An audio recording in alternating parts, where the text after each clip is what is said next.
Magsisimula na po tayo sa ating preaching service.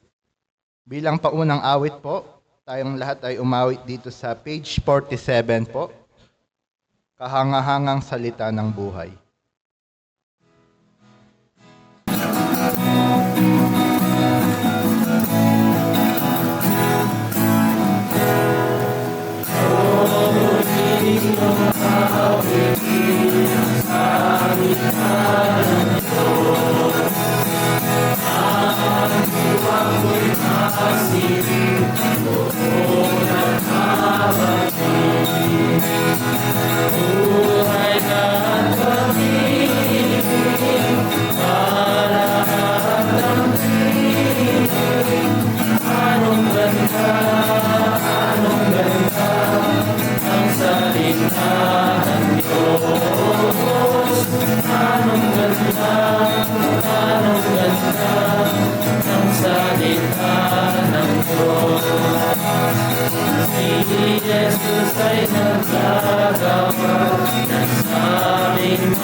Maraming salamat sa ating nawit. Inaanyayahan ko po na tayong lahat po ay tumayo at hingin po natin kay Brother Anthony ang ating opening prayer.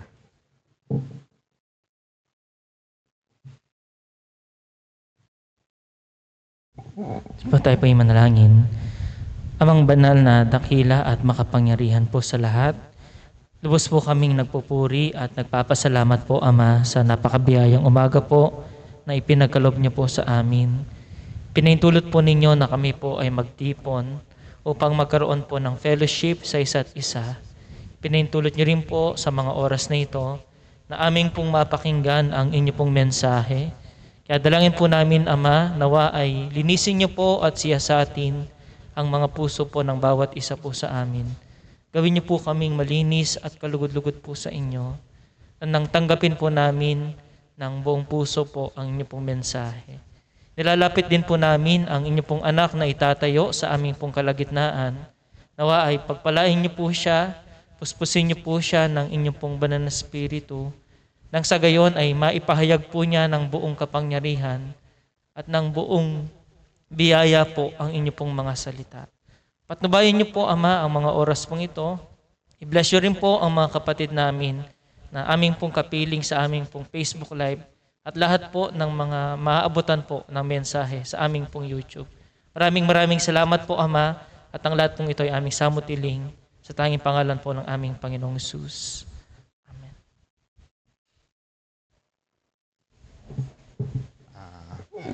Maraming salamat.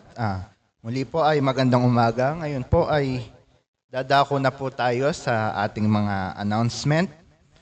Sa ating pong weekly activities, every Monday po, meron po tayong online prayer meeting na ginagawa po tuwing 8 p.m. Every Wednesday naman po ay ang ating online Bible study po. At every 8 p.m. din po ito nag-i-start. Every Saturday po ng 8 p.m., meron din pong online Bible study yung mga youth at 8:30 naman po ang mga young adult. At sa Sunday po, ang ating pong mga activities, nag-i-start po tayo ng 9:30, ang ating pong mga groupings. Kasunod po ay ang ginagawa natin ngayon, ang preaching service. At pagkatapos po nito ay ang ating Lord's Supper. Patuloy din po nating ipinalangin ang mga gawain natin sa labas. Every Sunday po, ng afternoon hanggang gabi po, sa Valenzuela po. Every Thursday naman po sa Nueva Ecija. Every Tuesday po sa Sulib. At every Saturday po sa Sulib yung mga children's class nila. Pasalamat din po natin sa naganap na Bible study po kahapon sa Bulacan po. Ginaganap po ito every last Saturday. Patuloy po nating panalangin ang mga kapatid na ginagamit ng Panginoon upang maghayag ng kanyang salita sa mga lugar na to. Sa mga special announcement naman po, ang Children's Year-End po natin ay gaganapin po ng December 21. At ang kabuuan na Year-End Fellowship naman po natin ay gaganapin po ng December 29. Sana po ay ihanda na natin ang mga date na ito upang wala nang maging hadlang sa ating pagdalo. Siguro po ay di ko na patatagalin. Tatawagin ko na po ang ating tagapagsalita, si Brother John Norwil Gutierrez po.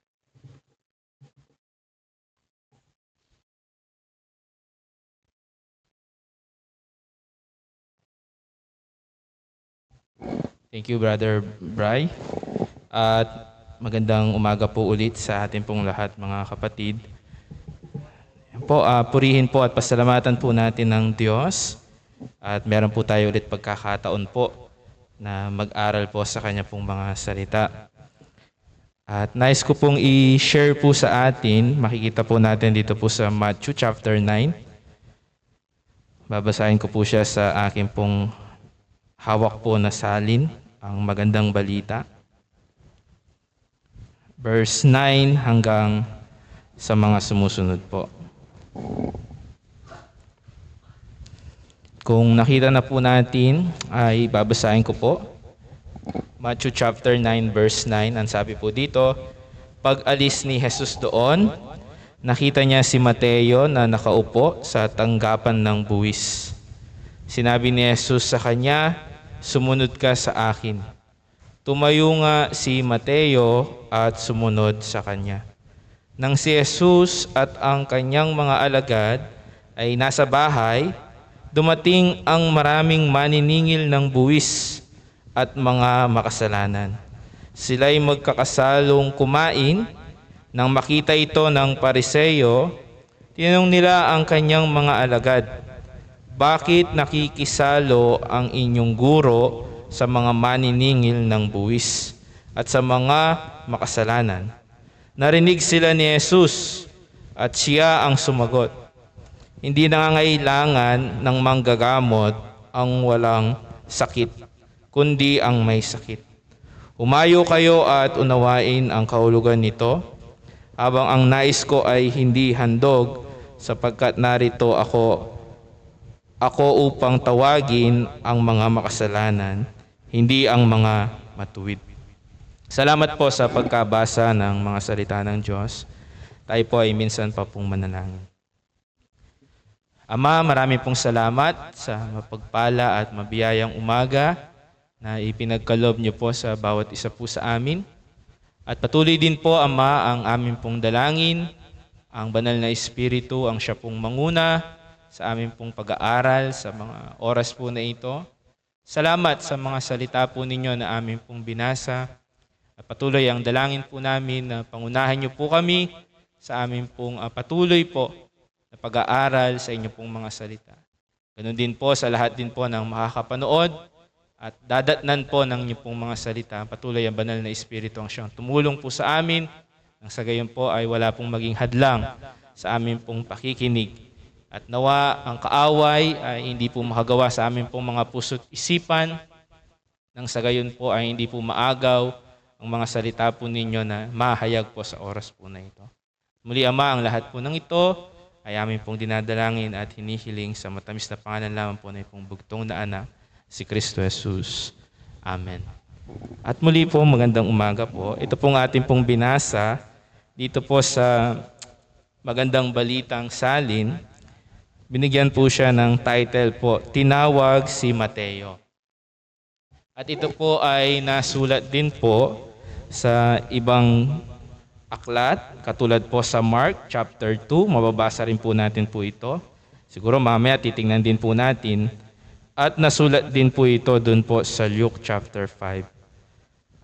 Sa ating pong panimula, gusto ko pong tingnan po natin, nang nakita po ng ating Panginoong Hesus si Mateo, gusto pong tingnan po natin una yung lugar kung saan po nakita ng ating Panginoong Hesus si Matthew. Dito po sa English, ginamit po yung collector's booth. Kung titingnan po natin dun sa Matthew chapter 9, ang sabi po doon sa verse 9 din po. Basahin ko lang po siya dito po sa English. And Jesus was walking alone. He saw a man named Matthew sitting at his tax collector's booth. Tiningnan ko po na sa mga history kung ano yung itsura ito pong tax collector's booth. Ito daw po ay simple lang naman, hindi katulad ng mga parang booth ngayon. Merong lamesa, may upuan, may papel, may pansulat, coins. Pero yung pong, kumbaga, yung pong booth po na ito ay napaka-strategic ng mga lugar niya. Nilalagay daw po ito kadalasan sa mga entrance ng mga bayan, ng mga lugar. Nilalagay daw po ito kadalasan sa mga bridges. Nilalagay po ito kadalasan sa mga daan at doon sa may mga merchant. Kasi ang purpose po nito ay maningil ng buwis. At ang lugar daw din po na ito, isa din po ito sa pinaka-hated place. Ibig sabihin, ayaw ng mga Hudyo. Kasi ang mga Roma, ang siya pong, kumbaga po, ang nagpatupad po nito na maningil ng buwis dahil na nasakop po ng Roma ang bansa ng panahon po na yon. At hindi lamang po yun, ang lugar din daw po na ito ang kadalasan na ginagamit po para i-humiliate, ipahiya yung pong mga tax collector na nandoon. Kasi sabi nga po doon, si Matthew ay isa pong tax collector. At si Mateo din po, or ang mga tax collector po noon, hated din po sila. Ibig sabihin, kinamumuhian. Kung pong nung panahon po ng ating pong Panginoong Hesus, marami pong mga outcast na merong karamdaman, katulad po ng may ketong, ang mga tax collector din po ay tinuturing din pong outcast. Kaya nung minsan po sinabi ng Panginoon, pagka ayaw niyang makinig sa iglesia, ituring mo siyang maniningil ng buwis. Ibig sabihin na outcast. Yun po yung sitwasyon or yung pagkakilala, pagtingin po nila sa mga tax collector. At tinitingnan din po nila ito pong mga tax collector na traitor. Dahil sila po ay Hudyo na kumbaga kumampi sa mga Gentiles ang Roma para po maningil ng buwis. At kaya galit din po sila sa mga tax collector kasi nandadaya. Hindi lang po sa panahon po natin na merong corruption, kundi noong pa pong unang panahon ay ganyan na po ang kalakaran. No? Meron pong corruption, meron pong pagnanakaw, kaya marami pong may galit sa mga tax collector. Ayan po yung sitwasyon. No? Kung titingnan po natin, sabi po kasi doon sa binasa po natin, doon sa verse 9, nakita niya si Mateo. Doon po nakita ni Mateo ang ating pong pag-aaralan pong Bible character. Nakaupo po siya doon At ang pagtingin po ng mga tao sa mga tax collector, nakita po natin, ay kumbaga pangit yung image po ng mga tax collector noong pong panahon po na yon. Pero ang tanong, dito po sa binasa po natin, sabi po doon,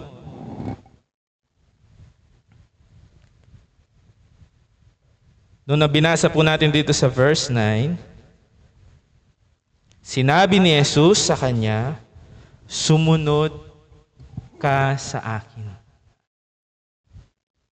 Nakita po natin kanina, sa English sabi ng Panginoon, follow me and be my disciple. Sabi po dun sa New Living Translation.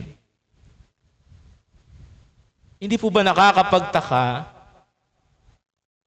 Binigyan po natin kanina ng konting background, ito pong place at ito pong person, yung tax collector's booth at yung mismong tax collector.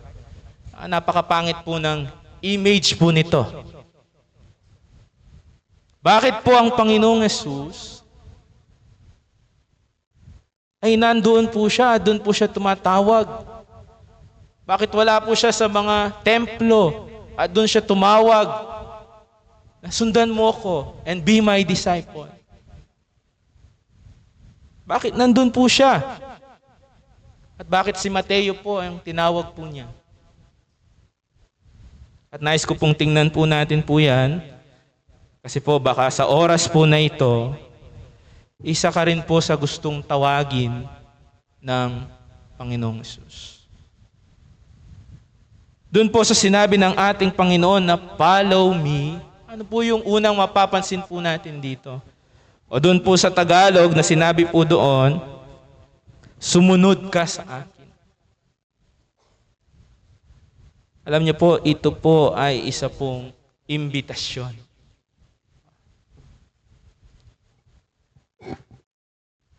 Or kung titingnan po natin, ito pong imbitasyon po kasi na ito, kagabi po nung binabasa ko po ito, alam niyo pa po yung hindi nararanasan ng tax collector? Yung siya po ay ma-invite. Ano po sa kanila yon? Kumbaga, bago sa kanila yon na merong mag-invite sa kanila. Hindi po sila ini-invite sa mga occasion. Kasi nga sila po ay outcast. No? Isa po yon sa bago po nilang napakinggan na sila po ay in-invite. Follow me.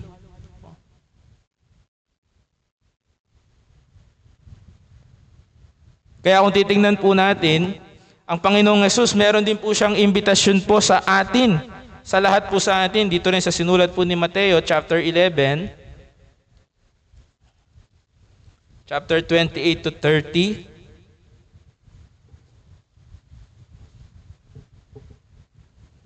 Sabi po dito sa verse 28, lumapit kayo sa akin, kayong lahat na nahihirapan. Tingnan po natin yung imbitasyon po ng Panginoon. Lumapit kayo sa akin. Tuloy po natin.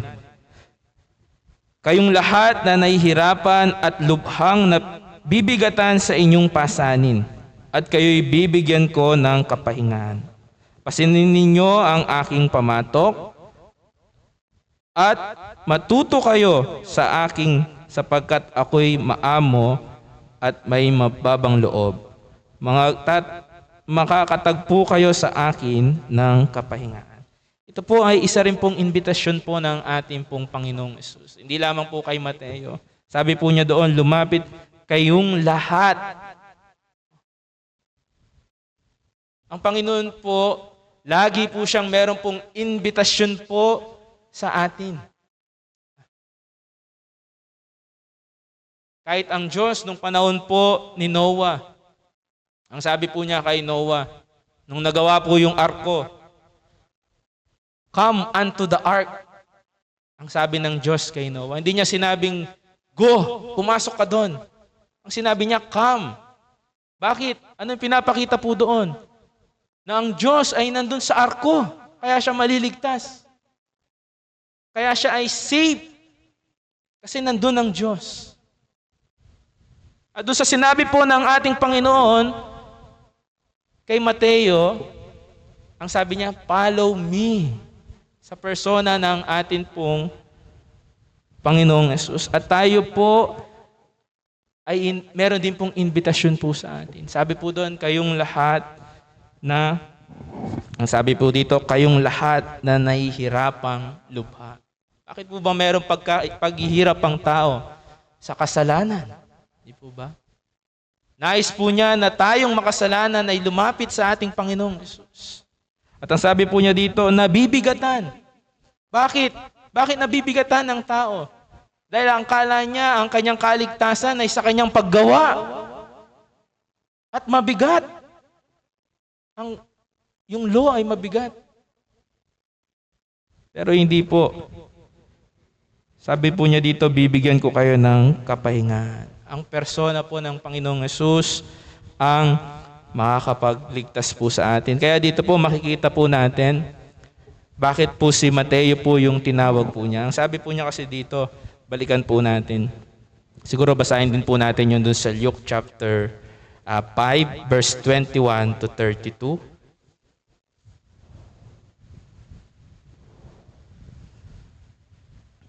Luke chapter 5 verse 21.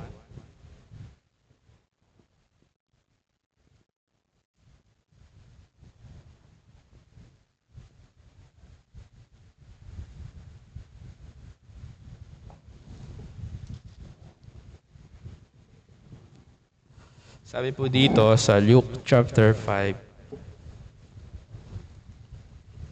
31, sorry po, dito po sa 31.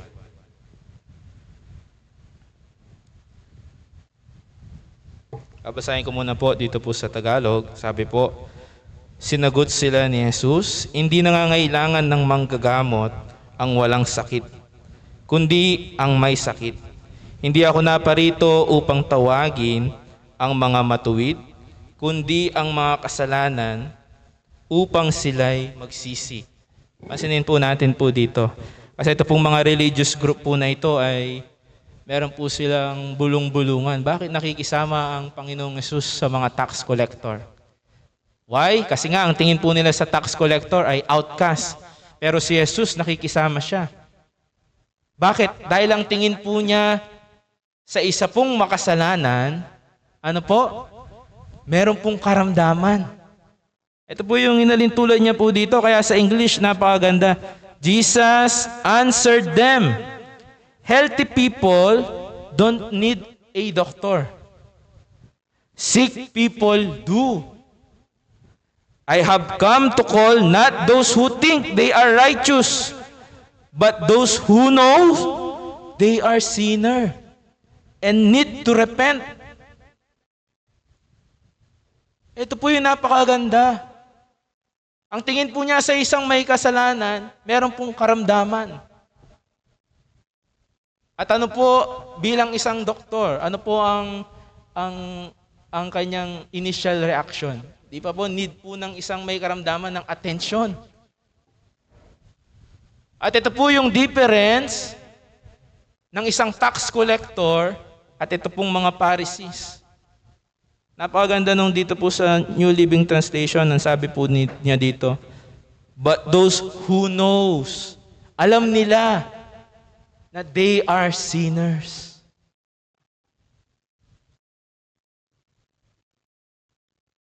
Bakit nandun ang Panginoong Yesus? Bakit siya nandun sa pangit na lugar?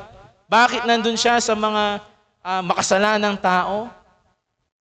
Sabi ng Panginoon, dahil kailangan siya. Sabi ng Panginoon, doon sa binasa po natin, sinagot sila ni Jesus, hindi nangangailangan ng manggagamot ang walang sakit, kundi ang may sakit. Hindi ako naparito upang tawagin ang mga matuwid, kundi ang mga makasalanan upang sila'y magsisi. At tingnan po natin, yung pong pangit na lugar po na yon, yung pong makasalanan na lugar po na yon, mga tao po na yon ay larawan po yan, hindi lamang po ng isang tax collector. Mismo tayo po. Dahil ang Panginoong Yesus, siya po'y pumunta po dito sa mundo po na ito na makasalanan para po sa atin. At ang Panginoon, alam po niya yung pong mga nais pong lumapit po sa Kanya. Alam po niya yung pong mga puso. Yung po nga ang parable din po ng sower dito rin po sa Mateo, yung matabang lupa na handa pong tanggapin ng mabuting balita ng kaligtasan. Kasi po hindi po sa gawa tayo po ay maliligtas. Tandaan po natin yan. Dito rin po sa Mateo,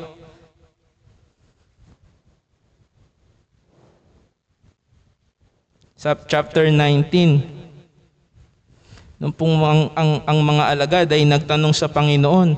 Kasi sabi po ng Panginoon, napakahirap sa isang mayaman na siya ay maligtas. Nagtanong po ang mga alagad dun sa verse 25 hanggang 26. Sabi po dito sa Matthew chapter 19 verse 25, lubhang nagtaka ang mga alagad sa kanilang narinig. Siguro basahin ko na po yung 24. Sinabi ko rin sa inyo, mas madali pang makadaan sa butas ng karayom ang isang kamelyo kaysa makapasok sa karyan ng Diyos ang isang mayaman. Verse 25. Lubhangang nagtaka ang mga alagad sa kanilang narinig, kaya't nagtanong sila kung gayon, sino po ang maliligtas? 26. Tinignan sila ni Jesus at sinabi, hindi ito magagawa ng tao, ngunit magagawa ng Diyos ang lahat ng bagay. Sa English po, sabi po dito, basahin ko po sa screen. Jesus looked at them intently and said, humanly speaking, it is impossible. Ang tanong po, sinong makakapasok sa karyan ng langit? Ang sabi ng Panginoong Yesus, humanly imposible. Doon pa lamang po, hindi na po natin kailangan ng dictionary para explain yung word na imposible. Ibig pong sabihin, imposible sa tao, sa kanyang sarili, na tayo po ay maligtas at makapasok sa kaharian po ng Diyos. Kaya kahit anong gawa po natin, kaya kahit ano pong mabuting gawa po natin, hindi po tayo maliligtas. Pero ang sabi po doon, but with God, everything is possible. Kaya ano pong ginawa ng Diyos doon sa John 3:16? For God so loved the world, He gave His only begotten Son. Ayun po yung mabuting balita na pinangaral din po ng ating pong Panginoong Yesus doon sa Mark. Chapter 1, verse 14 to 15. Ang sabi po dito, nang ibinilanggo si Juan, nagpunta si Jesus sa Galilea at ipinangaral doon ang magandang balita mula sa Diyos. Sinabi niya, dumating na ang takdang panahon. Malapit nang maghari ang Diyos. Kaya magsisi na kayo't talikuran ang inyong mga kasalanan. Paniwalaan ninyo ang magandang balita. Sabi ng Panginoon, magsisi kayo at talikuran ng kasalanan. Yung pong word na repent, hindi naman po ito yung parang, tandaan po natin, repentance alone.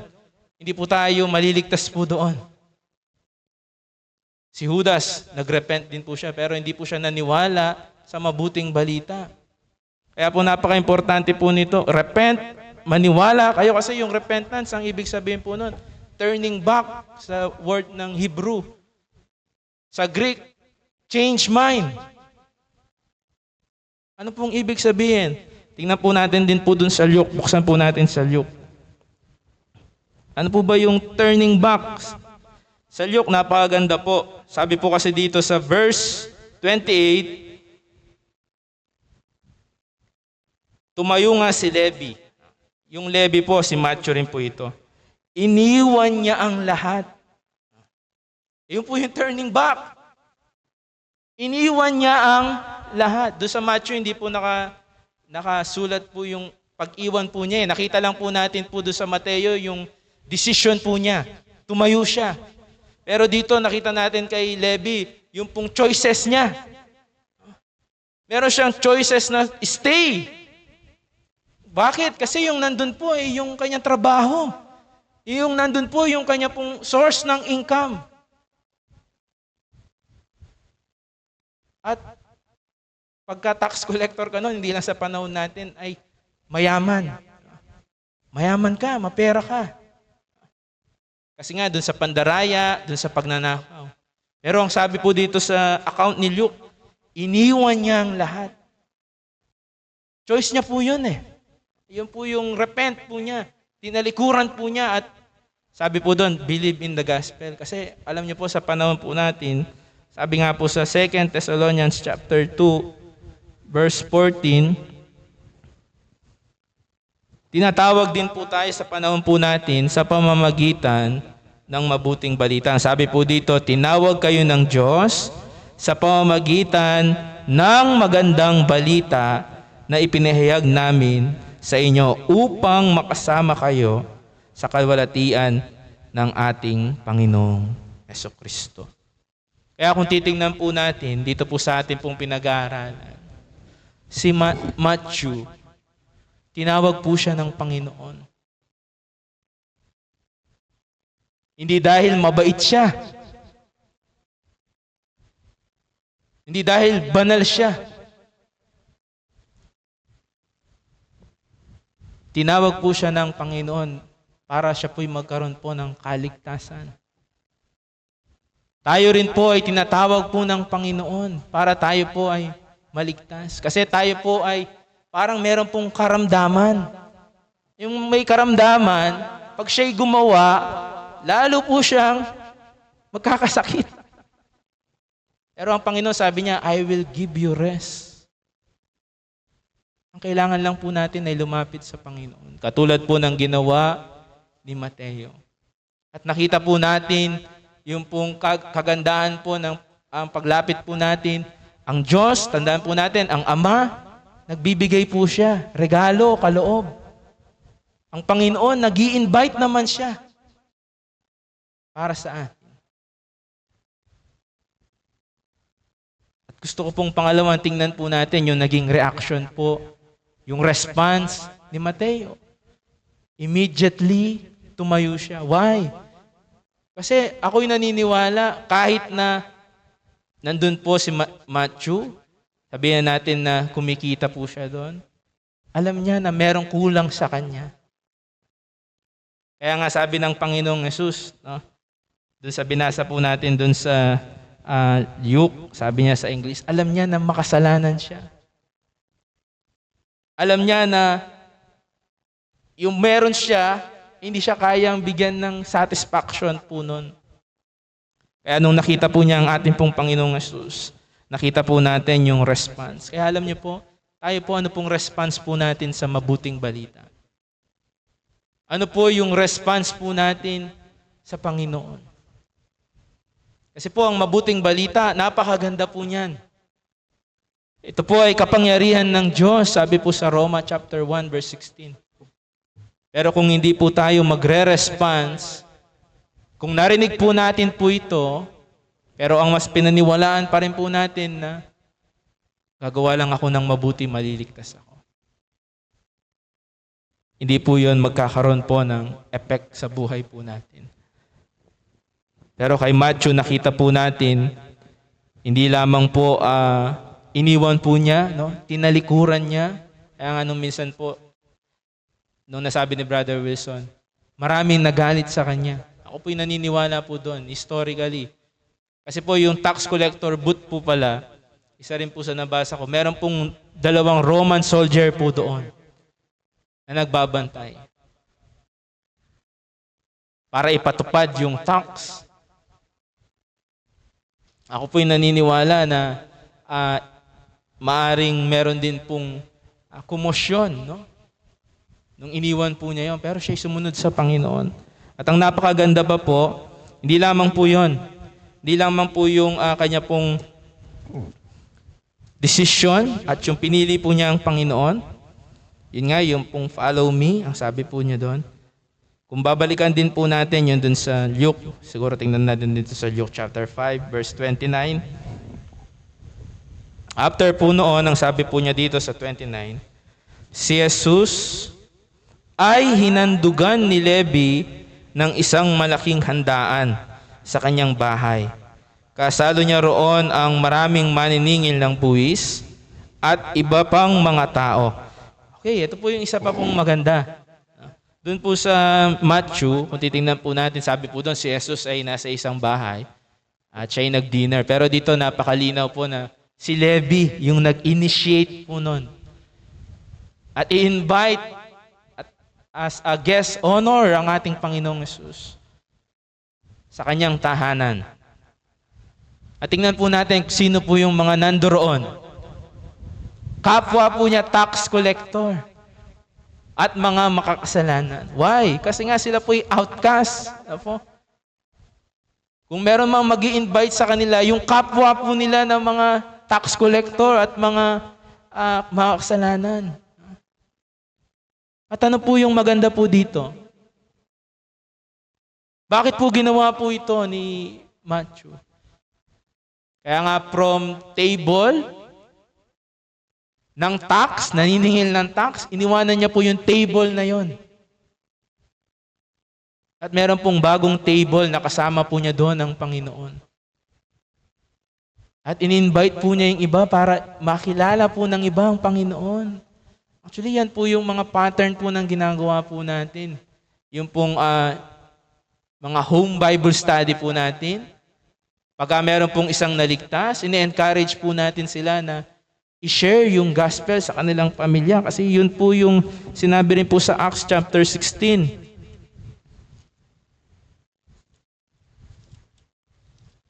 Gawa chapter 16 verse 31. Siguro basahin ko na rin po yung 30 nung tinanong po nung soldier. Sabi po dito, sila ay inilabas niya at sinabi, mga Ginoo, ano po ang dapat kong gawin upang ako'y maligtas? 31, sumagot naman sila, sumampalataya ka sa Panginoong Yesus at maliligtas ka. Napaka-importante po ng ating pong pananampalataya at yung object ng ating pananampalataya sa ating pong Panginoong Yesus. Verse 32, at ang salita ng Panginoon ay ipinahayag nila sa Kanya at sa lahat ng nasa Kanyang bahay. Napaka-importante po, napakaganda po nung pong ginawa ni Matthew, ni Levi. After po niya na sumunod, magpasya, napiliin ng Panginoon. Tinalikuran niya yung dati po niyang buhay. Pero hindi niya po kinalimutan yung mga kasamahan niya. Ano pong ginawa niya? Siya rin po yung nag-initiate, in-invite po niya para makilala po nila ang ating Panginoong Yesus. At yan po ang napakaganda pong response din po natin pong mga mananampalataya sa panahon po natin ngayon. Ano po yan? Na masaya po natin ipakilala ang ating pong Panginoong Yesus.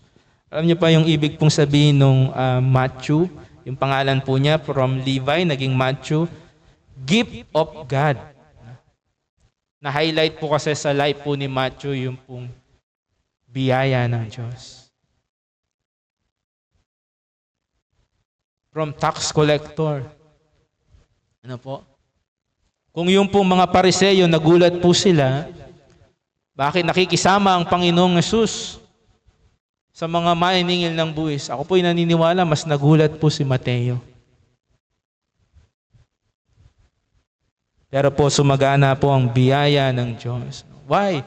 Kasi alam ng Diyos, no? Sabi po niya dun sa binasa po natin, alam po ng Diyos yung pong kalagayan po ni Mateo. Ano po 'yon?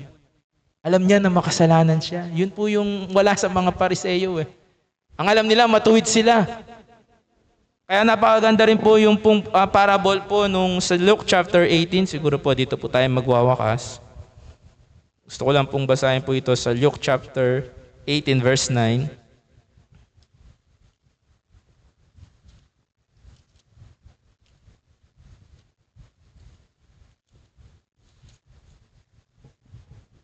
Sabi po dito sa Luke 18 verse 9.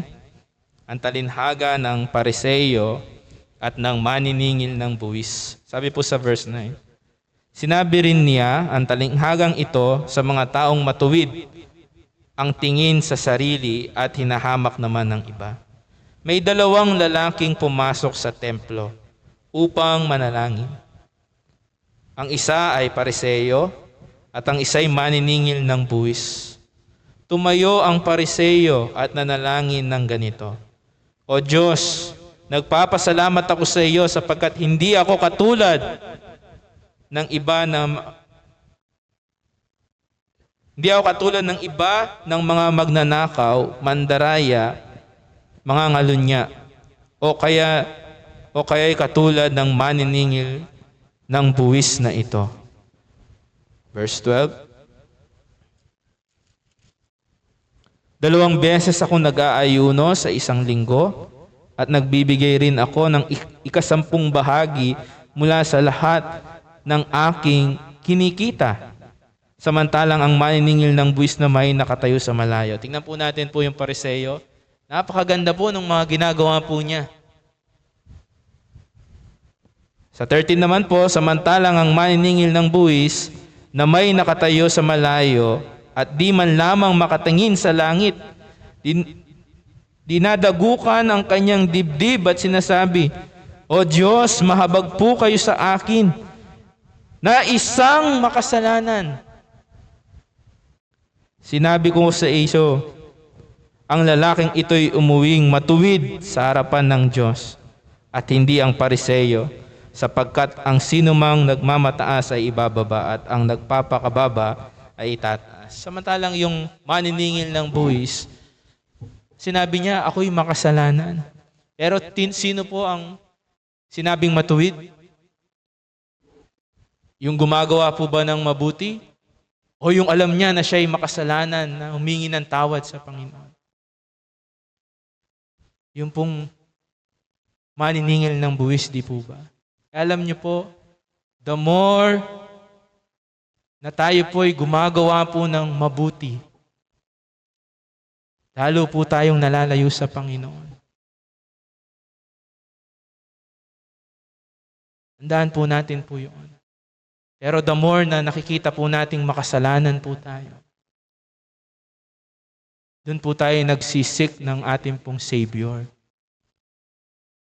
Kaya nandun po ang Panginoon. Dahil alam po ng Panginoon na alam ni Mateo na siya ay makasalanan. At nag-offer po siya ng invitasyon, follow me. At ngayon mga kapatid, ito po yung tanong ko po sa atin. Kung tayo po, binigyan po ng imbitasyon ng Panginoon, follow me. Kung kayo po ay wala pang tunay na relasyon sa Panginoon, pinangahawakan natin yung gawa po natin, nakita po natin, sabi po dun sa binasa po natin, ay na imposible po sa tao. Kaya po wala po doon sa ating sarili. Ang kailangan po natin ay katulad ni Mateo na mag-response. At nung nag-response si Mateo, napakaganda po, nakita po natin yung pong new life in Christ. Kasi siya po'y sumunod kay Kristo, follow me. Nakita po natin yung new life in Christ. At nakita po natin kung paano niya pinamuhay yung buhay niya. Namatay po si Mateo na siya po'y naglilingkod sa Panginoon. From tax collector po na outcast. Nakita po natin, siya po'y inibig po ng Diyos. Tayo din po ay naglalarawan po diyan. At ang napakaganda po doon, yung pong decision and choices po niya. And nawa sa atin po, at sa ating pong mga nakakilala po sa Panginoon, meron pa rin po tayong mga decision and choices. At sana matuto rin po nating iwan po yung ibang bagay na nagiging hindrance. Kasi kung hindi po niya iniwan po yon, baka hindi po nangyari po yung nagpa-dinner siya at na-invite yung iba. Sumunod siya, bumalik siya doon. Nagtrabaho siya ulit. Pero hindi. Iniwan po niya at sumunod siyang tuluyan. Yun po yung napakaganda po. At tayo po'y manalangin, pasalamatan po natin ang ating pong napag-aralan. Ama namin Diyos na dakila, banal at makapangyarihan sa lahat. Nagpapasalamat po kami dahil katulad po ng aming pong napag-aralan, kami rin po'y mga makasalanan na kinahabagan po ninyo at dahil sa inyo pong walang hanggang pag-ibig, binigay po ninyo ang inyo pong bugtong na anak, ang aming pong Panginoong Hesus. Na siya pong nagbibigay po ng invitasyon po naman sa amin para piliin po namin siya. Hindi lamang po sa amin pong kaligtasan. Piliin din po namin siya na maging Panginoon ng buhay po namin. Nang sa gayon, patuloy po na sa buhay po na ito, ay patuloy din po namin na maranasan po ang kapahingahan, ang kapangyarihan din po ng aming Panginoon. Kaya ang dalangin po namin, nawa patuloy po na sa amin pong konting bilang po na ito, ay maging maliwanag po ang pilit, inaagaw, tinatakpan ng aming pong kaaway, ang mabuting balita ng kaligtasan.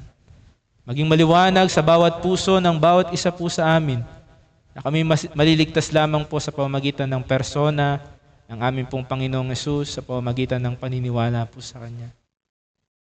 Maging hamon din po sa amin ang aming pong pagpili sa aming pong Panginoon, kahit ang kapalit po nito ay pagtalikod po sa mga bagay na pwedeng ibinibigay ng sanlibutan po na ito. At patuloy na maging hamon din po at patuloy na magbigay kalakasan po sa amin ang pag-ibig ng aming pong Panginoon, kung paano po siya po'y namatay doon sa krus para ibigay ang buhay niya para sa amin. Nawa ito rin po ay amin din pong magawa sa Kanya na ibigay ang amin pong mga buhay para magamit po sa paglilingkod din po sa Kanya. Salamat po sa lahat po ng kapakinig at sa lahat pa po ng makakapakinig. Kayo po ang patuloy po na manguna po sa bawat isa po sa amin. At ang lahat po ng ito ay amin pong pinapasalamatan sa matamis na pangalan lang po na ipong bugtong na anak na si Kristo Jesus. Amen.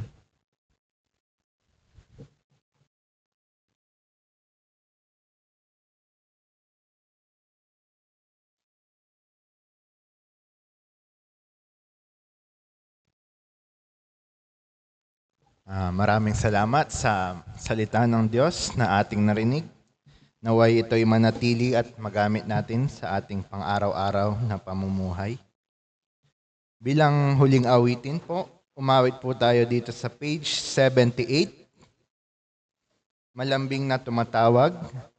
Sa huling stanza po, tayong lahat ay tumayo at hingin natin kay Brother Wilson ang closing prayer.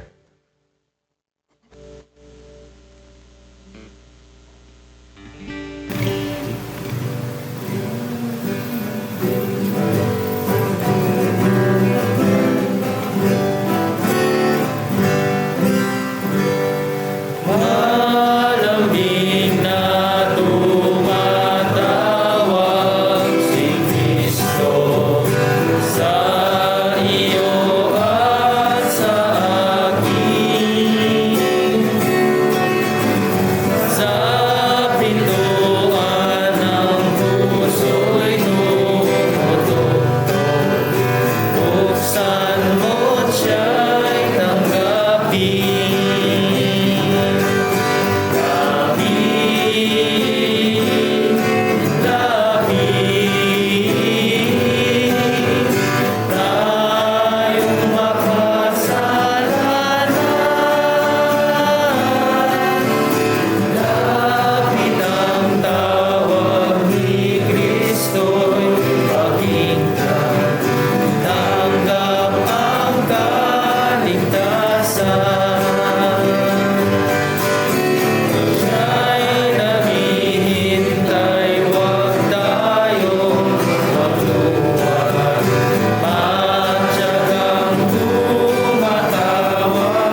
Tayo po ay manalangin.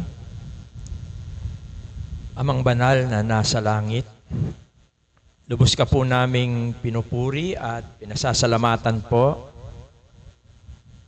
sa iyong biyaya at kapangyarihan.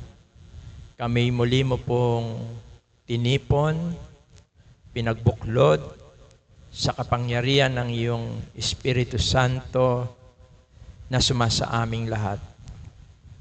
Salamat o Diyos, sapagkat isa po kami sa mga tinawag ng aming Panginoong Yesus sa pamamagitan ng Kanyang Ebanghelyo. Salamat po, nakita po namin na kami po na mga tumugon sa imbitasyon. Kami po ay pinagaling mo sa aming mga sakit, sa aming mga kasalanan. Kasalanan na nagdala sa amin sa pagkahiwalay po sa inyo. Kasalanan na nagbunga ng kamatayan. Salamat po at kami pinagaling sa pamamagitan ng kamatayan at muling pagkabuhay ng aming Panginoong Jesucristo, na ang bawat isa po na sa Kanya'y tunay na sasampalataya ay magtatamo ng kaligtasan at buhay na walang hanggan. Salamat din po, hindi mo lamang po kami iniligtas sa aming mga kasalanan, kundi kami po ay binigyan mo ng pagkakataon na ikaw po ay aming mapaglingkuran sa pamamagitan po ng pagbabahagi ng aming buhay, ng aming tinatangkilik para po ipahayag, ipangaral, ipalaganap ang mensahe ng magandang balita. Nawa po ang bawat isa po sa amin ay masumpungan mo po na may tunay na pananampalataya na nagbubunga ng paglilingkod. Salamat din po, O Diyos, sa iyong anak na ginamit. Patuloy po namin panalangin ang iyong pag-iingat, ang iyong pangunguna po sa kanyang buhay, upang patuloy mo po siya na maging kasangkapan sa pagpapahayag ng iyong mga salita. Salamat po sa lahat ng dumalo. At kung mayroon man po kami nakasama ngayong oras na ito, na wala pa pong tunay na pananampalataya sa aming Panginoon, tulungan mo po siya na makita niya ang kanyang sarili na siya isang makasalanan papunta sa walang hanggang kaparusahan. At makita niya na hindi po niya maaring iligtas ang kanyang sarili sa pamamagitan ng paggawa ng mabuti at ganun din sa pag-anib sa anumang relihiyon, kundi ang kapatawaran ng kanyang kasalanan ay mararanasan lamang po niya kung siya'y lalapit sa aming dakilang manggagamot, ang aming Panginoong Jesucristo, na nag-alay ng kanyang buhay doon sa krus para sa katubusan ng kanyang kasalanan. Tulungan mo po siya na magpasya, na sumunod at tanggapin ang aming Panginoong Yesus bilang kanyang Panginoon, Diyos at tagapagligtas. Pagpalain mo po, O Diyos, ang bawat isa po sa amin.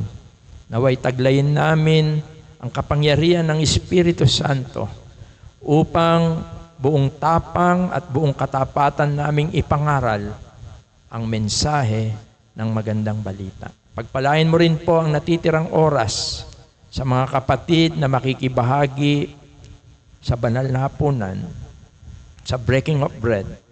Patnubayan mo po kami sa mga kapatid po na uuwi na. Ingatan mo po sila sa daan. Ihatid mo po silang mapayapa sa kanilang mga pansamantalang tahanan.